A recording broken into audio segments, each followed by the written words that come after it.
বিএনপির ভারপ্রাপ্ত চেয়ারম্যান তারেক রহমানকে প্রধানমন্ত্রী এবং জামাত আমির ডাক্তার শফিকুর রহমানকে উপপ্রধানমন্ত্রী করে জাতীয় সরকার গঠনের প্রস্তাব দেওয়া হয়েছে। একই সাথে ডক্টর মোহাম্মদ ইউনূসকে রাষ্ট্রপতি এবং ডক্টর বদিউল আলম মজুমদারকে উপরাষ্ট্রপতি করার প্রস্তাব দেওয়া হয়।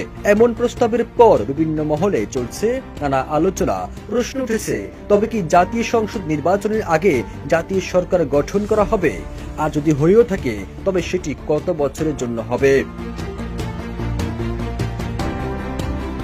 জাতীয় সরকার গঠনের একটি রূপরেখা উপস্থাপন করা হয়। সেখানে বলা হয়, উপদেষ্টাদের দায়িত্ব পুনর্বণ্টন ও নতুন মন্ত্রিসভায় অন্তর্ভুক্ত হবেন যারা, তারা শুধুমাত্র প্রতিমন্ত্রী ও উপমন্ত্রী পদে নিযুক্ত হবেন। এর মধ্যে আনুপাতিক হারে বিএনপির 25%, জামাত 20%, এনসিপি 15%, ইসলামী আন্দোলন 5%, বিশেষ গুরুত্বপূর্ণ ব্যক্তি 10%, বাকি দল থেকে 25% প্রতিনিধি জাতীয় সরকারে থাকবে। এই কাঠামোর উপর ভিত্তি করে বর্তমান সংস্কার কমিটিগুলো রাষ্ট্র পরিচালনা নীতি প্রণয়ন করতে পারেন, আর একে রাষ্ট্র পরিচালনার জাতীয় সনদ বলা যেতে পারে। এখন রাজধানীর জাতীয় প্রেস ক্লাবে জাতীয় ঐক্য ও সংহতি পরিষদ আয়োজিত বাংলাদেশের কাঙ্ক্ষিত আগামীর জাতীয় সরকারের রূপরেখার উপর নাগরিক ভাবনা বিষয়ক মতবিনিময় সভায় এই প্রস্তাবনা তুলে ধরা হয়।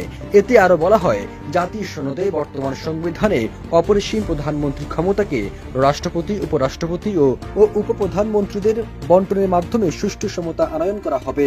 এজন্য রাষ্ট্রবিজ্ঞানী, সমাজবিজ্ঞানী, সুশীল সমাজ প্রতিনিধি, বিশিষ্ট জনসহ সমাজের সর্বস্তরের জনগণের মতামত গ্রহণ করার কথাও বলা হয়। বক্তারা বলেন, জাতীয় সরকারের মাধ্যমে দেশ ও জাতির কল্যাণকর রাষ্ট্রীয়, রাজনৈতিক, প্রশাসনিক, শাসনতান্ত্রিক ব্যবস্থার ঐক্যবদ্ধ এবং সমবেত সরকার গঠনে সুশাসন নিশ্চিত হবে। সংগঠনের আহ্বায়ক মোহাম্মদ নাজিবুল হকের সভাপতিত্বে মতবিনিময় সভায় প্রধান অতিথির বক্তব্য দেন টাইমস ইউনিভার্সিটির বিজনেস ফ্যাকাল্টির dean professor doctor Mohammad Zainul Abedin. এছাড়া আরো বক্তব্য দেন সুপ্রিম কোর্টের আইনজীবী এস.এ. ফরমানুল ইসলাম, ঢাকা বিশ্ববিদ্যালয়ের শান্তি ও সংঘর্ষ অধ্যয়ন বিভাগের চেয়ারম্যান ডক্টর সাবের আহমেদ চৌধুরী সহ আরো অনেকে। বিএনপির ভারপ্রাপ্ত চেয়ারম্যান তারেক রহমানকে প্রধানমন্ত্রী এবং জামাত আমির ডাক্তার শফিকুর রহমানকে উপপ্রধানমন্ত্রী করে জাতীয় সরকার গঠনের প্রস্তাব দেওয়া হয়েছে। একই সাথে ডক্টর মোহাম্মদ ইউনূসকে রাষ্ট্রপতি এবং ডক্টর বদিউল আলম মজুমদারকে উপরাষ্ট্রপতি করার প্রস্তাব দেওয়া হয়।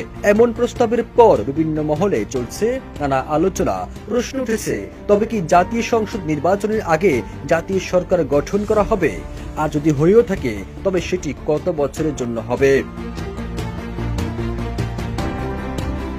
জাতীয় সরকার গঠনের একটি রূপরেখা উপস্থাপন করা হয়। সেখানে বলা হয়, উপদেষ্টাদের দায়িত্ব পুনর্বণ্টন ও নতুন মন্ত্রিসভায় অন্তর্ভুক্ত হবেন যারা, তারা শুধুমাত্র প্রতিমন্ত্রী ও উপমন্ত্রী পদে নিযুক্ত হবেন। এর মধ্যে আনুপাতিক হারে বিএনপির 25%, জামাত 20%, এনসিপি 15%, ইসলামী আন্দোলন 5%, বিশেষ গুরুত্বপূর্ণ ব্যক্তি 10%, বাকি দল থেকে 25% প্রতিনিধি জাতীয় সরকারে থাকবে। এই কাঠামোর উপর ভিত্তি করে বর্তমান সংস্কার কমিটিগুলো রাষ্ট্র পরিচালনা নীতি প্রণয়ন করতে পারেন, আর একে রাষ্ট্র পরিচালনার জাতীয় সনদ বলা যেতে পারে। এখন রাজধানীর জাতীয় প্রেস ক্লাবে জাতীয় ঐক্য ও সংহতি পরিষদ আয়োজিত বাংলাদেশের কাঙ্ক্ষিত আগামীর জাতীয় সরকারের রূপরেখার উপর নাগরিক ভাবনা বিষয়ক মতবিনিময় সভায় এই প্রস্তাবনা তুলে ধরা হয়। এতে আরো বলা হয়, জাতীয় সনদে বর্তমান সংবিধানে অপরিসীম প্রধানমন্ত্রী ক্ষমতাকে রাষ্ট্রপতি, উপরাষ্ট্রপতি ও উপপ্রধানমন্ত্রীদের বন্টনের মাধ্যমে সুষ্ঠু সমতা আনয়ন করা হবে। এজন্য রাষ্ট্রবিজ্ঞানী, সমাজবিজ্ঞানী, সুশীল সমাজ প্রতিনিধি, বিশিষ্ট জনসহ সমাজের সর্বস্তরের জনগণের মতামত গ্রহণ করার কথাও বলা হয়।